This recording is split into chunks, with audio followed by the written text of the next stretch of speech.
ಈಗ ಮುಖ್ಯಾಂಶಗಳು. ಶ್ರೀ ಸೃಷ್ಟಿ ಎಂಟರ್ಪ್ರೈಸಸ್, ವಿಭ್ರಾಂತ್ ಇಂಟೀರಿಯರ್ ಆ್ಯಂಡ್ ಡಿಸೈನರ್ಸ್, ಈರುಳ್ಳಿ ಬಜಾರ್, ಚೆಳ್ಳೂರು ರಸ್ತೆ, ಚಿಂತಾಮಣಿ.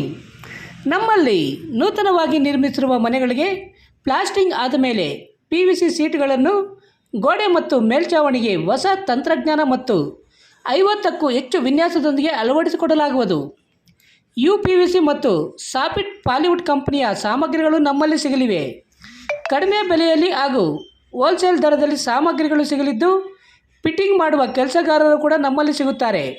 ವಿವರಗಳಿಗೆ 9840388724 ಮತ್ತೊಂದು 7066888076 ಮಗದೊಂದು 9972181140ಗೆ ಸಂಪರ್ಕಿಸಬಹುದು.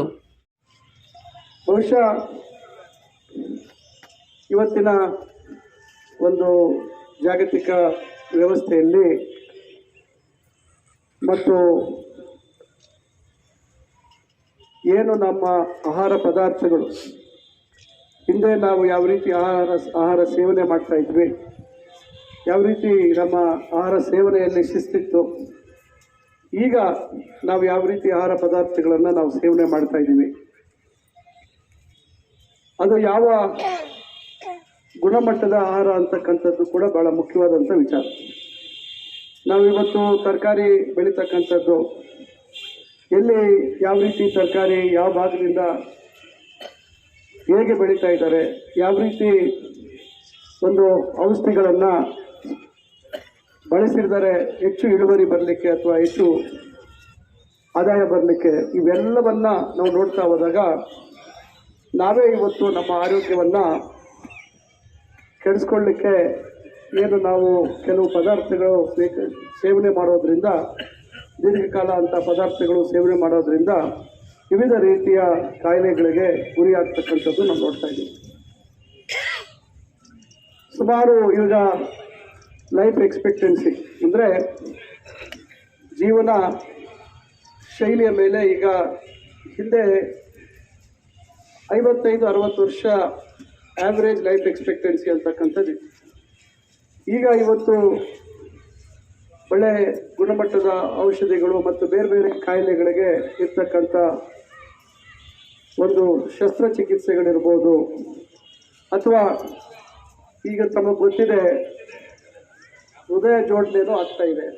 ಕಿಡ್ನಿ ಜೋಡಣೆ ಅದು ಮುಂಚೆಯಿಂದ ಇತ್ತು, ಆದರೆ ಹೃದಯ ಜೋಡಣೆನೇ ಇವತ್ತು ಆಗುವಂಥದ್ರಿಂದ ಒಬ್ಬ ಮನುಷ್ಯನ ಜೀವನ ಶೈಲಿ ಯಾವ ರೀತಿ ಬದಲಾಗುತ್ತೆ ಮತ್ತು ಈ ರೀತಿ ಎಕ್ಸ್ಪೆಕ್ಟೆನ್ಸಿ, ಈಗ ಲೈಫ್ ಎಕ್ಸ್ಪೆಕ್ಟೆನ್ಸಿ ಜಾಸ್ತಿ ಆಗಿದೆ.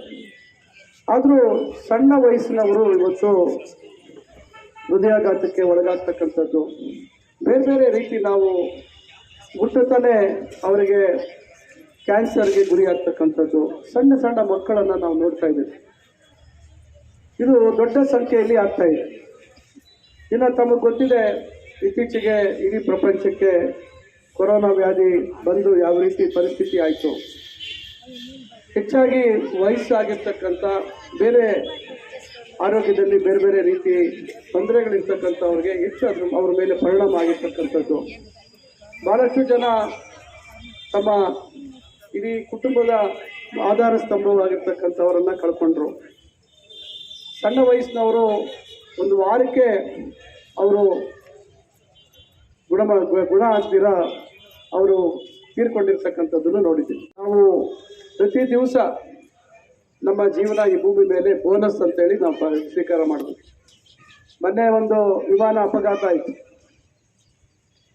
ಎಲ್ಲ ಬೇರೆ ದೇಶಗಳಿಗೆ, ಲಂಡನ್ಗೆ ಹೋಗುವಂಥ ಒಂದು ವಿಮಾನ, ಆ ದೇಶದವರು ಬೇರೆ ಬೇರೆ ದೇಶದವರು ಇದ್ದರು, ನಮ್ಮ ದೇಶದವರು ಹೆಚ್ಚಿನ ಸಂಖ್ಯೆಯಲ್ಲಿದ್ದರು. ಖುಷಿಯಾಗಿ ಅವರು ಅವರ ಆತ್ಮೀಯರನ್ನು, ಬಂಧು ಬಳಗವನ್ನು ನೋಡಲಿಕ್ಕೆ ಅಥವಾ ಇಲ್ಲೇನಕ್ಕೂ ಕೆಲಸದ ಮೇಲೆ ಬಂದು ಮತ್ತೆ ಅವರನ್ನು ಸೇರ್ತೀವಿ ಅಂತಕ್ಕಂಥ ಆಸೆ ಇಟ್ಕೊಂಡು ವಿಮಾನ ಗಾಳಿಗೆ ಏರ್ತು ಕೇವಲ 34 ಸೆಕೆಂಡ್ ಒಳಗೆ ಮತ್ತು ಅವರೆಲ್ಲರೂ ಸುಟ್ಟು ಕರಕಲಾಗ್ತಕ್ಕಂಥ ಒಂದು ಪರಿಸ್ಥಿತಿ ನಾವು ನೋಡಿದ್ವಿ. ಅದರಿಂದ ಯಾರು ಯಾವ ಸಂದರ್ಭದಲ್ಲಿ ಯಾರ ಜೀವನ ಏನಾಗುತ್ತೆ ಅಂತಕ್ಕಂಥದ್ದು ಯಾವುದು ನಮ್ಮ ಕೈಯಲ್ಲಿಲ್ಲ. ಆದರೆ ಇರುವಂಥ ಸಮಯ ನಾವು ಆರೋಗ್ಯವಂತರಾಗಿರಬೇಕು, ಲವಲವಿಕೆಯಿಂದ ಇರಬೇಕು. ಆದಷ್ಟು ದೇವರಲ್ಲಿ ಪ್ರಾರ್ಥನೆ ಮಾಡಿಕೊಂಡು ಒಳ್ಳೆ ಆರೋಗ್ಯ ಕೊಡಿ ಅಂತಕ್ಕಂಥದ್ದನ್ನು, ಮತ್ತು ಏನು ತಾವು ಕಷ್ಟಪಟ್ಟು ತಮ್ಮ ಒಂದು ಬದುಕನ್ನು ತಾವು ಕಟ್ಕೊಂಡು ಇವತ್ತು ನಮ್ಮ ಮಕ್ಕಳು ಉತ್ತಮರಾಗಲಿ ಅಂತೇಳಿ ತಾವು ತಮ್ಮದೇ ಆದಂಥ ರೀತಿಯಲ್ಲಿ ಅವ್ರಿಗೆ ಒಳ್ಳೆಯ ವಿದ್ಯಾಭ್ಯಾಸ ಕೊಡ್ತಕ್ಕಂಥ ಕೆಲಸ, ಈಗ ಅವರೆಲ್ಲ ಒಳ್ಳೆಯ ಉತ್ತಮ ಪ್ರಜೆಗಳಾಗಿ ಅವರ ಮಕ್ಕಳು ಅಂದರೆ ನಿಮ್ಮ ಮೊಮ್ಮಕ್ಕಳನ್ನು ಇವತ್ತು ತಾವು ಅವರನ್ನು ನೋಡಿಕೊಂಡು ಅವರ ಬೆಳವಣಿಗೆಯನ್ನು ನೋಡಿಕೊಂಡು ಆನಂದ ಪಡ್ಕೊಂಡು ಸಮಯ ಕಳೀತಕ್ಕಂಥ ಒಂದು ಸನ್ನಿವೇಶದಲ್ಲಿ ನಾವಿದ್ದೀವಿ. ಆದರೆ ನಿಮ್ಮನ್ನು ಇವತ್ತು ಹೊರಗೆ ತರಬೇಕು, ನಿಮಗೆ ಒಂದು ರೀತಿ ಉತ್ತೇಜನ ಕೊಡ್ತಕ್ಕಂಥ ರೀತಿ ಆಗಬೇಕು, ಪ್ರೋತ್ಸಾಹ ಕೊಡ್ತಕ್ಕಂಥ ರೀತಿ ಆಗಬೇಕು. ಒಂದು ರೀತಿ ಏನಾಗಿದೆ, ಖುಷಿಯಾಗಿದ್ದಷ್ಟು ದಿವಸ ಆರೋಗ್ಯ ಚೆನ್ನಾಗಿರ್ತದೆ ಅಂತಕ್ಕಂಥ ಜೀವನದ ಒತ್ತಡದಿಂದ ಹೊರಗಿದ್ರೆ ಖಂಡಿತ ಅದು ಎಷ್ಟೋ ಒಂದು ರೀತಿ ಬೋನಸ್ ಇದ್ದಾಗೆ ನಮ್ಮ ಆರೋಗ್ಯದ ಮೇಲೆ ಒಳ್ಳೆ ಪರಿಣಾಮ ಬೀರ್ತದೆ. ನಿರಂತರವಾಗಿ ಒತ್ತಡದಲ್ಲಿ ಜೀವನ ಇದ್ದರೆ ನಾನಾ ರೀತಿಯಾದಂಥ ಕಾಯಿಲೆಗಳು, ಸಮಸ್ಯೆಗಳು, ತೊಂದರೆಗೆ ಗುರಿಯಾಗ್ತೀವಿ. ಇವೆಲ್ಲವನ್ನ ನಾವು ಗಮನದಲ್ಲಿಟ್ಕೊಂಡು ಈಗ ನಮ್ಮ ಸ್ನೇಹಿತರು ಈ ಕಾರ್ಯಕ್ರಮವನ್ನು ಹಮ್ಮಿಕೊಂಡಿದ್ದಾರೆ. ನಾನು ಖಂಡಿತ ಅವರಿಗೆ ಮತ್ತೊಮ್ಮೆ ಅಭಿನಂದನೆಗಳನ್ನು ಸಲ್ಲಿಸ್ತೇನೆ. ಈ ರೀತಿ ಪ್ರತಿ ವರ್ಷ ಸ್ವಾತಂತ್ರ್ಯ ದಿನಾಚರಣೆ ಮುಂಚಿತವಾಗಿ ಅವರು ಈ ಒಂದು ಉತ್ತಮವಾದಂಥ ಕಾರ್ಯಕ್ರಮ ಇವತ್ತು ಹಿರಿಯರಿಗೆ ಹಮ್ಮಿಕೊಂಡಿರ್ತಕ್ಕಂಥದ್ದು ಸ್ವಾಗತಾರ್ಹ ಅಂತಕ್ಕಂಥ ಮಾತನ್ನು ಹೇಳ್ತಾ, ತಮಗೆ ಗೊತ್ತಿದೆ, ನಾವು ಭಾಳಷ್ಟು ಜನ ಇಲ್ಲಿರುವಂಥವ್ರು ನಮ್ಮ ತಾತ ಅವ್ರನ್ನ ನೋಡಿದ್ದೀರ, ನಮ್ಮ ತಂದೆಯವ್ರನ್ನ ನೋಡಿದ್ದೀರ. ಈಗ ನನ್ನನ್ನು ಈಗ 22 ವರ್ಷಗಳಿಂದ ನನ್ನನ್ನು ನೋಡ್ತಾ ಇದ್ದೀರ. ಯಾವ ರೀತಿ ಇತ್ತು, ಯಾವ ರೀತಿ ಚಿಂತಾಮಣಿ ಬೆಳವಣಿಗೆ ಆಗಿದೆ. ಚಿಂತಾಮಣಿ ನಗರ ಒಂದೇ ಅಲ್ಲ, ಚಿಂತಾಮಣಿ ತಾಲೂಕು ಇವತ್ತು ಯಾವ ರೀತಿ ಬೆಳವಣಿಗೆ ಆಗ್ತಾ ಇದೆ, ಇವೆಲ್ಲ ತಾವು ಬಹಳ ಹತ್ತಿರದಿಂದ 3 ತಲೆಮಾರಿನ ಒಂದು ಬದಲಾವಣೆ ಈ ಕ್ಷೇತ್ರದಲ್ಲಿ ಆಗಿರ್ತಕ್ಕಂಥದ್ದನ್ನು ತಾವು ನೋಡ್ತಾ ಇದ್ದೀರ. ಜೀವನದ ಏಳು ಬೀಳುಗಳನ್ನು ಸಹ ತಾವು ಅನುಭವಿಸಿದ್ದೀರ, ಮತ್ತು ಸುಖನೂ ನೋಡಿದ್ದೀರ, ಕಷ್ಟನೂ ನೋಡಿದ್ದೀರ, ಇವತ್ತು ದುಃಖ, ಸಂತೋಷ ಇವೆಲ್ಲವನ್ನು ತಾವು ಅನುಭವಿಸ್ಕೊಂಡು ಬಂದಿದ್ದೀರ. ಇವತ್ತು ಒಬ್ಬ ಜನಪ್ರತಿನಿಧಿಯಾಗಿ ಪ್ರಜಾಪ್ರಭುತ್ವದ ವ್ಯವಸ್ಥೆಯಲ್ಲಿ ನನ್ನ ಜವಾಬ್ದಾರಿಗಳನ್ನು ಒಬ್ಬ ಚುನಾಯಿತ ಪ್ರತಿನಿಧಿಯಾಗಿ ತಮ್ಮೆಲ್ಲರ ಸಹಕಾರದಿಂದ ಒಬ್ಬ ಚುನಾಯಿತ ಪ್ರತಿನಿಧಿಯಾಗಿರ್ತಕ್ಕಂಥವ್ರಿಗೆ ಏನು ನಾವು ಮಾಡ್ಬೋದು ಸಮಾಜಕ್ಕೆ ಅಂತಕ್ಕಂಥದ್ದನ್ನು ಇವತ್ತು ನಾನು ಹಿಂದೆನೂ 2 ಅವಧಿಯಲ್ಲಿ ಭಾಳಷ್ಟು ಕೆಲಸ ನಾನು ಮಾಡಿದ್ದೆ. ಈ ಸ್ಟೇಡಿಯಂ ಯಾವ ರೀತಿ ಇತ್ತು ಹಿಂದೆ, ನಾನು 8.5 ವರ್ಷಗಳಲ್ಲಿ ಯಾವ ರೀತಿ ಬದಲಾವಣೆ ತಂದೆ.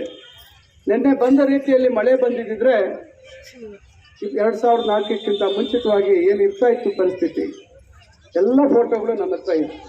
ಎಷ್ಟು ಜನಕ್ಕೆ ಅದು ನೆನಪಿದೆಯಲ್ಲ ಗೊತ್ತಿಲ್ಲ, ನಾರಾಯಣ ರೆಡ್ಡಿ ಸರ್ ಗೊತ್ತಿಲ್ಲ.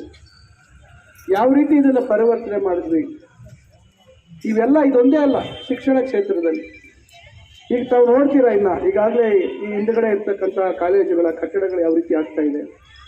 ಪಾಲಿಟೆಕ್ನಿಕ್ ಬಗ್ಗೆ ಭಾಳಷ್ಟು ಜನಕ್ಕೆ ಗೊತ್ತಿದೆ. ದಿವಂಗತ MC ಆಂಜನೇಯ ರೆಡ್ಡಿ ಅವರು ಯಾವ ರೀತಿ ಪ್ರಾರಂಭ ಮಾಡಿದ್ರು ಅದನ್ನು.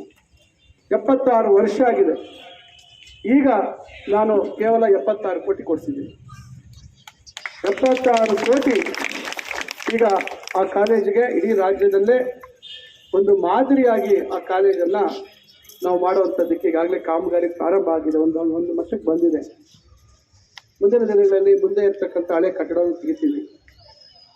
ಎಲ್ಲ ಒಳ್ಳೆ ಒಂದು ಬದಲಾವಣೆ ಆಗ್ತಾ ಇದೆ. ಮಹಿಳಾ ಕಾಲೇಜು, ಬಾಲಕರ ಕಾಲೇಜು, ವಿಶೇಷವಾಗಿ ಈ ಒಂದು ಕ್ರೀಡಾಂಗಣಕ್ಕೆ 9 ಕೋಟಿ ರೂಪಾಯಿ ನಾನು ಬೇರೆ ನಮ್ಮ ಇಲಾಖೆ ಮುಖಾಂತರ ಕೊಡಿಸಿದ್ದೀನಿ. 2-3 ದಿವಸಗಳ ಹಿಂದೆ ಆಡಳಿತಾತ್ಮಕ ಅನುಮೋದನೆ ಸಿಕ್ಕಿದೆ. ಟೆಂಡರ್ ಪ್ರಕ್ರಿಯೆಗಳನ್ನು ಪ್ರಾರಂಭ ಮಾಡ್ತೀವಿ. ಬಹುಶಃ ಇನ್ನು 1.5-2 ತಿಂಗಳ ಒಳಗಾಗಿ ಇಲ್ಲಿ ಸಿಂಥೆಟಿಕ್ ಟ್ರ್ಯಾಕ್ ಹಾಕುವಂಥದ್ದಕ್ಕೆ ನಾವು ಕಾಮಗಾರಿ ಪ್ರಾರಂಭ ಮಾಡ್ತೀವಿ, ಮತ್ತು ಫುಟ್ಬಾಲ್ ಗ್ರೌಂಡು ಇದನ್ನು ಮಾಡುವಂಥದ್ದು ಮಾಡ್ತೀವಿ. ಇನ್ನು 30 ಲಕ್ಷ ನಮ್ಮ ಸ್ಟೇಡಿಯಂ ಕಮಿಟಿಯಲ್ಲಿ ನಾವು ಈ ಏನಿದು ಟೆನ್ಸೈಲ್ ಮೆಂಬ್ರೇನ್ ಹಾಕಿದ್ದೀವಿ, ಇಲ್ಲಿ ಸ್ವಲ್ಪ ಅದು ಬಿರುಕು ಬಂದಿದೆ, ಅದು ಗಮ್ ಹೋಗಿದೆ, ಅದನ್ನು ರಿಪೇರಿ ಮಾಡಿಸೋದ್ರ ಜೊತೆಗೆ ಅಲ್ಲಲ್ಲಿ ಏನು ಪೇಂಟ್ ಆಗಿ ಹೋಗಿದೆ, ಕಿಲುಬೆಲ್ಲ ಕಾಣ್ತಾ ಇದೆ, ಅದನ್ನೆಲ್ಲ ಸರಿ ಮಾಡಿ ಸ್ವಲ್ಪ ಏನು ವಿದ್ಯುತ್ ಅಲಂಕಾರ ಮಾಡಬೇಕು ಅಂತೇಳಿ ಇವೆಲ್ಲ ಮಾಡುವಂಥದ್ದಕ್ಕೆ ಈಗಾಗಲೇ ಅನುಮತಿ ಕೊಟ್ಟಿದ್ದೀವಿ. ಅದಕ್ಕೆ ನಾನು ಫೋನ್ ಮಾಡ್ತಾ ಇದ್ದೆ, ಯಾಕೆ ಅವ್ರು ಕೆಲಸ ಶುರು ಮಾಡಿಲ್ಲ ಅಂತೇಳಿ. ಈಗಾಗಲೇ ಅವ್ರು ಕೆಲಸ ಶುರು ಮಾಡಬೇಕಾಗಿತ್ತು. ಇಲ್ಲೆಲ್ಲ ಸ್ಕಫೋಲ್ಡಿಂಗ್ ಹಾಕ್ಕೊಳ್ತಾರೆ, ಸ್ವಲ್ಪ ಅನಾನುಕೂಲ ಆಗುತ್ತೆ, ಯಾಕಂದರೆ ಅಷ್ಟು ಅದೆಲ್ಲ ಫುಲ್ ಬಿಚ್ಚಬೇಕಾಗುತ್ತೆ. ಅದನ್ನು ಪೂರ್ತಿ ಬಿಚ್ಚಿ ಅದನ್ನೆಲ್ಲ ತೊಳೆದು ಮಾಡಿ ನಾವು ಅದನ್ನು ರಿಪೇರಿ ಕೆಲಸ ದುರಸ್ತಿ ಕೆಲಸವನ್ನು ಮಾಡಬೇಕಾಗುತ್ತೆ. ಚಿಂತಾಮಣಿಯಲ್ಲಿ ನಾನು ಕ್ರಿಕೆಟು ಭಾಳದಿಂದ ಕ್ರಿಕೆಟ್ ಆಡ್ತಕ್ಕಂಥ, ಕ್ರಿಕೆಟ್ ಅಂದರೆ ನನಗೆ ಭಾಳ ಇಷ್ಟ. ಇಲ್ಲಿ ಚಿಂತಾಮಣಿಯಲ್ಲಿ ಒಂದು ಒಳ್ಳೆ ಕ್ರಿಕೆಟ್ ಕ್ರೀಡಾಂಗಣ ಆಗಬೇಕು ಅಂತ ಹೇಳಿ ನಾನು 9 ಎಕರೆ ನಮ್ಮ PWD ಆಫೀಸ್ ಎದುರುಗಡೆ 9 ಎಕರೆ ಜಾಗ ಕೊಡಿಸಿದ್ದೀನಿ ಯುವಜನ ಸೇವಾ ಇಲಾಖೆಗೆ. ಅದು ಓದ್ಸತಿನೂ ಹೇಳಿದ್ದೆ ಅಂತ ಕಾಣ್ತದೆ. ಈಗ ಕ್ರೀಡಾಂಗಣ ನಿರ್ಮಾಣಕ್ಕೆ ಕ್ರಿಕೆಟು ಗ್ರೌಂಡ್ ಏನೋ ನಮ್ಮ ನ್ಯಾಚುರಲ್ ಟರ್ಫ್ ಅಂತ ಮಾಡ್ತೀವಿ, ಹುಲ್ಲು ಬೆಳಿತೀವಿ, ಏನು ತಾವು ಕ್ರಿಕೆಟ್ ಮ್ಯಾಚ್ ನೋಡ್ತೀರಾ ಸ್ಟೇಡಿಯಮಲ್ಲಿ, ಆ ರೀತಿಯಾಗಿ ಒಂದು ವ್ಯವಸ್ಥೆ ಆಗಬೇಕು ಅಂತೇಳಿ ಅದಕ್ಕೆ 7 ಕೋಟಿ ರೂಪಾಯಿ ಮಂಜೂರು ಮಾಡಿಸಿದ್ದೀನಿ. ಅದು ಆಡಳಿತಾತ್ಮಕ ಅನುಮೋದನೆ ಆಗಿದೆ. ಈ ರೀತಿ ಇವತ್ತು ಕ್ರೀಡೆಗೆ ಹೆಚ್ಚು ಮಹತ್ವ ಕೊಡ್ತಕ್ಕಂಥ ಒಂದು ಪ್ರಯತ್ನ ಮಾಡ್ತಾಯಿದ್ದೀವಿ. ಈಗ ರಾಮಕುಂಟೆ ಪ್ರದೇಶದಲ್ಲಿ ನಮ್ಮ ತಂದೆಯವ್ರ ಕನಸು ನೋಡಿ, ನಾನು ಇಲ್ಲಿ ಹೇಳ್ತಾ ಇರುವಂಥದ್ದು ಈ ಸ್ಟೇಡಿಯಂ ವಿಚಾರ ಇರ್ಬೋದು, ಇವೆಲ್ಲ ನಮ್ಮ ತಂದೆಯವರು ಆ ಕಾಲದಲ್ಲಿ 1991, 89, 90ರಲ್ಲಿ ಈ ಸ್ಟೇಡಿಯಂಗೆ ಈ ಪೆವಿಲಿಯನ್ ಕಟ್ಟುವಂಥದ್ದು ಇರ್ಬೋದು. ಈ ಜಾಗ ಮೂಲವಾಗಿ ಮುನ್ಸಿಪಾಲ್ಟಿದು, ಭಾಳ ಜನಕ್ಕೆ ಗೊತ್ತಿರಲಿಕ್ಕಿಲ್ಲ, ಮೂಲವಾಗಿ ಮುನ್ಸಿಪಾಲ್ಟಿದು. ಇಲ್ಲಿ ಇದನ್ನು ಮುನ್ಸಿಪಾಲ್ಟಿಯಿಂದ ಯುವಜನ ಸೇವಾ ಇಲಾಖೆಗೆ ಕೊಡಿಸಿದ್ರು. ರಾಮಕುಂಟೆಯಲ್ಲಿ 5 ಎಕರೆ ಚಿಲ್ಲರೆಯನ್ನು ಮುನ್ಸಿಪಾಲ್ಟಿಗೆ ಕೊಡಿಸಿದ್ರು. ಆಗ ಇಲ್ಲೆಲ್ಲ ಡಬ್ಬ ಅಂಗಡಿಗಳಿತ್ತು, ಅದು ಡಬ್ಬ ಅಂಗಡಿ ಎಲ್ಲ ತೆಗೆಸಿ ಅಂಗಡಿಗಳನ್ನು ಕಟ್ಟಬೇಕು. ಇಡೀ ರಾಜ್ಯದಲ್ಲೇ ಯಾವುದಾದ್ರೂ ಒಂದು ಕ್ರೀಡಾಂಗಣ ತನ್ನ ಸ್ವಂತ ಸಂಪನ್ಮೂಲಗಳನ್ನು ಇಟ್ಕೊಂಡು ಇವತ್ತು ಒಂದು ಆರ್ಥಿಕವಾಗಿ ಗಟ್ಟಿಯಾಗಿದೆ ಅಂದರೆ ಅದು ಚಿಂತಾಮಣಿ. ಇಡೀ ರಾಜ್ಯದಲ್ಲಿ ಎಲ್ಲೂ ಇಲ್ಲ ಈ ರೀತಿಯಾದಂಥ ಒಂದು ಆದಾಯ ಬರ್ತಕ್ಕಂಥ ಒಂದು ಕ್ರೀಡಾಂಗಣ. ಅದನ್ನು ಯಾವ ರೀತಿ 10 ವರ್ಷಗಳಲ್ಲಿ ದಾರಿ ತಪ್ಪಿಸಿದ್ರೆ ಅಂತಕ್ಕಂಥದ್ದನ್ನು ನಾನು ಹೇಳಬೇಕಾಗುತ್ತೆ. ರಾಜಕಾರಣ ಮಾಡಬೇಕಂತಕ್ಕಂಥ ಉದ್ದೇಶ ಅಲ್ಲ. ಇಲ್ಲಿ ಇವತ್ತು ಪ್ರಾರಂಭದಲ್ಲಿ 30,000 ಅಡ್ವಾನ್ಸು, 300 ರೂಪಾಯಿ ಬಾಡಿಗೆ. 1993ರಲ್ಲಿ ನಮ್ಮ ತಂದೆಯವರು ಅವತ್ತು ಡಬ್ಬ ಅಂಗಡಿ ತೆಗಿಬೇಕು ಅಂತೇಳಿ ಭಾಳಷ್ಟು ಜನ ನಮ್ಮ ತಂದೆಯವ್ರ ಮೇಲೆ ಸಿಟ್ಟಾದರು. ಚುನಾವಣೆ ಬಂತು, ಚುನಾವಣೆಯಲ್ಲಿ ಅವ್ರು ಸಿಟ್ಟು ತೀರಿಸ್ಕೊಂಡ್ರು ನಮ್ಮ ತಂದೆಯವ್ರ ಮೇಲೆ. ಆಯಿತು, ಅದೃಷ್ಟ ಇರಲಿಲ್ಲ, ಕಮ್ಮಿ ಓಟು 860 ಓಟಲ್ಲಿ ಸೋತು. ನಂತರ ಸುಮಾರು 110 ಅಂಗಡಿ ಕಟ್ಸಿದ್ರು ಅವರು, 100 ಅಂಗಡಿ ಕಟ್ಸಿದ್ರು. ನಾನು ನಂತರ 2008-9ರಲ್ಲಿ ಮತ್ತೆ ಇನ್ನು ಉಳಿದಂತೆ ಈ ಕಡೆ ಅಂಗಡಿ ಕಟ್ಸೋದ್ರ ಜೊತೆಗೆ ಮೆಟ್ಲನ್ನು ಮಾಡುವಂಥದ್ದು, ಇವೆಲ್ಲ ಮಾಡುವಂಥದ್ದಕ್ಕೆ 2.5 ಕೋಟಿ ರೂಪಾಯಿ ಹಾಕಿ ಮಾಡಿಸಿದ್ವಿ. ಈ ಪೆವಿಲಿಯನ್ ಬ್ಲಾಕ್ ಇರ್ಬೋದು, ಸ್ಕೇಟಿಂಗ್ ಇರ್ಬೋದು, ಅದೊಂದು 50 ಲಕ್ಷ ಒಂದು ಪ್ರತ್ಯೇಕ ಅನುದಾನ ತೊಗೊಂಡಿದ್ವಿ. ಈ ಬ್ಯಾಸ್ಕೆಟ್ಬಾಲ್ ಕೋರ್ಟ್ ಮಾಡಿದ್ದೀವಿ, ಈಗ ಅದು ತಗ್ಗಾಗಿದೆ, ಅದನ್ನು ಕೂಡ ನಾವು ರೆಡಿ ಮಾಡ್ತಾ ಇದ್ದೀವಿ. ಅದನ್ನು ರೆಡಿ ಮಾಡಬೇಕು, ಅದನ್ನು ಮೇಲಕ್ಕೆ ಏರಿಸುವಂಥದ್ದು ಮಾಡಬೇಕು. ಇವೆಲ್ಲವನ್ನು ನಾವು ಮಾಡ್ಕೊಂಡು ಬಂದಿರತಕ್ಕಂಥದ್ದು. ಏನೋ ಬಡವರು ಉದ್ಯೋಗ ಇಲ್ಲದೆ ಇರ್ತಕ್ಕಂಥವ್ರಿಗೆ ಅಂಗಡಿ ಮುಗ್ಗಟ್ಟಿದ್ರೆ ಒಂದು ಅಂಗಡಿಲಿ ವ್ಯಾಪಾರ ಮಾಡಿಕೊಂಡು ಜೀವನ ಮಾಡೋಕ್ಕಾಗತ್ತೆ ಅಂತಕ್ಕಂಥದ್ದು ಉದ್ದೇಶ. ಆದರೆ ಜೀವನ ಮಾಡಬೇಕಾಗಿರ್ತಕ್ಕಂಥವ್ರು ಯಾರು ಕಷ್ಟ ಇದೆ ಅವ್ರು ಮಾಡಬೇಕು. ಹರಾಜಲ್ಲಿ ತೊಗೊಂಡು ನೀವು ಮತ್ತೊಬ್ಬರಿಗೆ ಬದಲಿ ಬಾಡಿಗೆ ಕೊಡುವಂಥದ್ದು ಕೇವಲ 600 ರೂಪಾಯಿ ಇದೆ ಕೆಲವರಿಗೆ 1000 ರೂಪಾಯಿ ಇದೆ, ಕೆಲವ್ರಿಗೆ 1500 ಇದೆ, ಯಾವುದೋ ಕೆಲವೊಬ್ಬರಿಗೆ 2000 ಇದೆ. ಇದು ಕೂಡ ಬಾಡಿಗೆ. ಕಳೆದ 10 ವರ್ಷದಲ್ಲಿ ಬಾಕಿ ಇಟ್ಟಿರುವಂಥ ಮೊತ್ತ ನೀವು ಕೇಳಿದ್ರೆ ನೀವು 190 ಚಿಲ್ಲರೆ ಅಂಗಡಿಗಳದ್ದು ಲೆಕ್ಕ ಹಾಕ್ಬಿಟ್ಟು ಬಾಕಿ ಇಟ್ಟಂಥ 1,65,00,000 ನೀವು ಬಾಕಿ ಇದ್ದಿದ್ದನ್ನು ಡಿವೈಡ್ ಮಾಡಿ ಯಾರು ಅಂಗಡಿ ಬಾಡಿಗೆ ಕಟ್ಟಿದ್ದಾರೆ ಅಂತಕ್ಕಂಥದ್ದು ನಿಮಗೆ ಗೊತ್ತಾಗುತ್ತೆ. ಆಮೇಲೆ ಎಷ್ಟು ಜನ ಯಾರು ಆಕ್ಷನಲ್ಲಿ ತೊಗೊಂಡಿದ್ದಾರೆ ಅವರಿದ್ದಾರೆ ಅಂತಕ್ಕಂಥದ್ದನ್ನು ನೀವು ಅರ್ಥ ಮಾಡ್ಕೋಬೇಕಾಗುತ್ತೆ. ಇವೆಲ್ಲ ನಾನು ಯಾಕೆ ಹೇಳ್ತಾ ಇದ್ದೀನಿ ಅಂದರೆ, ರಾಜಕಾರಣದಲ್ಲಿ ನಾವು ತೀರ್ಮಾನ ಮಾಡ್ತಕ್ಕಂಥದ್ದು, ನಮ್ಮ ನಾಯಕರನ್ನು ಆಯ್ಕೆ ಮಾಡ್ಕೊಳ್ತಕ್ಕಂಥ ಸಂದರ್ಭದಲ್ಲಿ ಇದ್ಯಾವುದು ನನ್ನ ಮನೆಗೆ ನಾನು ತೆಗೆದುಕೊಂಡು ಹೋಗೋದಕ್ಕಲ್ಲ. ಈ ಸ್ಟೇಡಿಯಂ ಅಭಿವೃದ್ಧಿ ಆಗಬೇಕು, ಈ ತಾಲೂಕಿನಲ್ಲಿರ್ತಕ್ಕಂಥ ಯುವತಿಯರಿಗೆ ಉತ್ತಮ ಸೌಲಭ್ಯ ಸಿಗಬೇಕು ಅಂತಕ್ಕಂಥ ಒಂದೇ ಒಂದು ದೃಷ್ಟಿಯಿಂದ ನಾವು ಇಷ್ಟೆಲ್ಲ ವ್ಯವಸ್ಥೆಗಳನ್ನು ಮಾಡಿರ್ತಕ್ಕಂಥದ್ದು. ಅದು ಮುಖ್ಯ. ಈಗ ಬಾಕಿ ವಸೂಲಿ ಮಾಡೋದಕ್ಕೆ ಈಗ ನಾವು ಎಲ್ಲ ರೀತಿ ಕ್ರಮ ತೆಗೆದುಕೊಂಡು ಈಗ 2 ವರ್ಷದಲ್ಲಿ ಒತ್ತಡ ಹಾಕಿ ಅಧಿಕಾರಿಗಳು ಯಾರು ಇರಲಿಲ್ಲ, ಅವರು ಟ್ರಾನ್ಸ್ಫರ್ ಆಗ್ತಾ ಇದೆ. 3 ತಿಂಗಳಿಗೆ 4 ತಿಂಗಳಿಗೆ ಒಬ್ಬರು ಅಧಿಕಾರಿ ಬರ್ತಾರೆ, ಅವರು ಟ್ರಾನ್ಸ್ಫರ್ ಆಗೋದು, ನಿವೃತ್ತಿ ಆಗೋದು ಆಗ್ತಾ ಇದೆ. ಈಗ ಇನ್ನು ಸುಮಾರು 1,10,20,00,000 ಬಾಕಿ. ಇದೆಲ್ಲ ಯಾರು ಜವಾಬ್ದಾರಿ? ಹಂಗಾರೆ ನಾಳೆ ನೀವು ತಗೋಬೋದಲ್ಲ. ನೀವೊಂದು ಅಂಗಡಿ ತೊಗೊಂಡು ಆರಾಮಾಗೆ ಇಲ್ಲಿ ಸಾಯಂಕಾಲ ಬಂದು ಇಲ್ಲಿ ಕೂತಿರ್ಬೋದು, ಯಾರಿಗೋ ಸಬ್ಲೀಸ್ ಕೊಟ್ಟು 10, 12 ಸಾವಿರ, 10 ಸಾವಿರ, 13 ಸಾವಿರಕ್ಕೆ ಬಾಡಿಗೆ ಕೊಡ್ಬೋದಲ್ಲ. ನಿಮ್ಗೇನು ಹಕ್ಕಿಲ್ವ ತಗೊಳಕ್ಕೆ? ಬರೀ ಅವ್ರಿಗೇನು ಹಕ್ಕಿರೋದು? ಈ ದೇಶದ ಪ್ರತಿಯೊಬ್ಬ ನಾಗರಿಕರಿಗೂ ಹಕ್ಕಿದೆ. ಅದರ ಉದ್ದೇಶ ಏನು?